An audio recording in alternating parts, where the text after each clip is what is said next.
what wouldn't make me want to join Star Wars and play Captain Phasma? I had loved Star Wars since I was first shown it.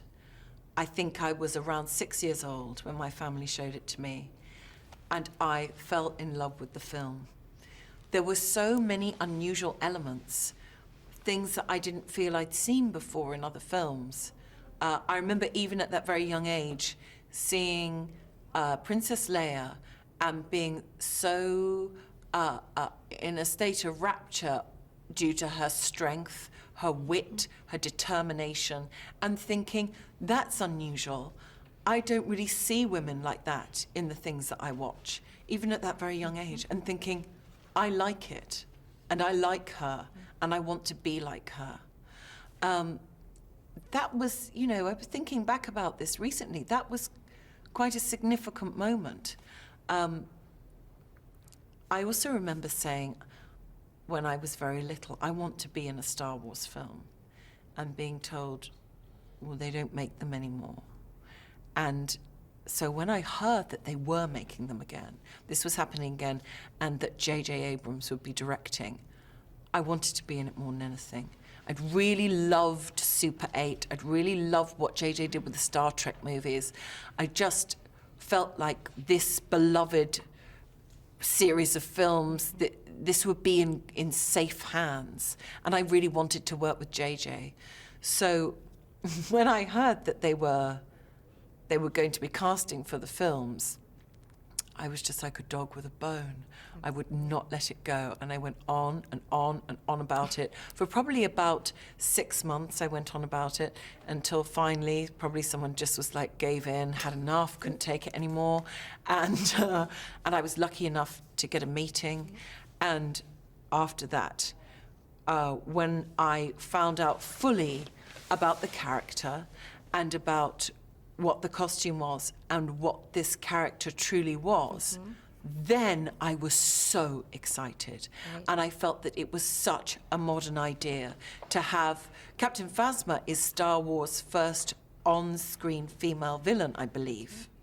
And the idea that there is a female character who is encased in armor, and we primarily form a relationship with her due to her actions and her character, rather than the way she has been made flesh, was very interesting to me.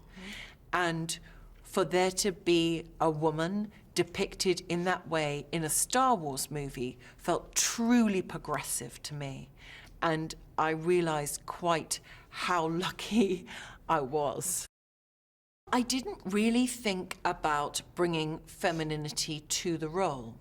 I thought about the character, what the character was, the list of characteristics, things that made up who the character was, their actions, what other people said about the character, what the character said about themselves. And what I did focus on was that I knew, because there's so much costume, that what went on below the neck would be as important as what went on above the neck. So it became a very creative acting challenge for me, because every gesture had to be explored and investigated, and every gesture had to say something about the character. It had to inform the audience who this character was. So it meant that I had to do an investigation of the way that the character walked, the way she stood, and where the emphasis would be in the body. And I am a woman wearing armor, so I didn't have to think about making that feminine. When I heard that those 3 iconic cast members were going to be back in the Star Wars films, I mean, everyone just breathed a collective sigh of relief and a scream of joy. And they've been so warm to me and so encompassing. The whole production, everybody in the crew, all the creatives, JJ, Kathleen, all of the actors have been so enthusiastic and so warm about this film, and the understanding that everybody loves it and that it means so much to everyone. And it's been a real joy to work on. I've thoroughly enjoyed myself, and I really couldn't have hoped for a better experience. What I liked best about playing Captain Phasma was that she felt new. This felt like a different way to see a female character in a movie. It felt like a different way for an audience to form a relationship with a female character. And the fact that that was in Star Wars really impressed me and heartened me, because it seems like there's been an upholding of those original values of Star Wars, all the things that we love and we hold dear, but it's been brought right up to date and into the modern day in a way that everybody really seems to be applauding.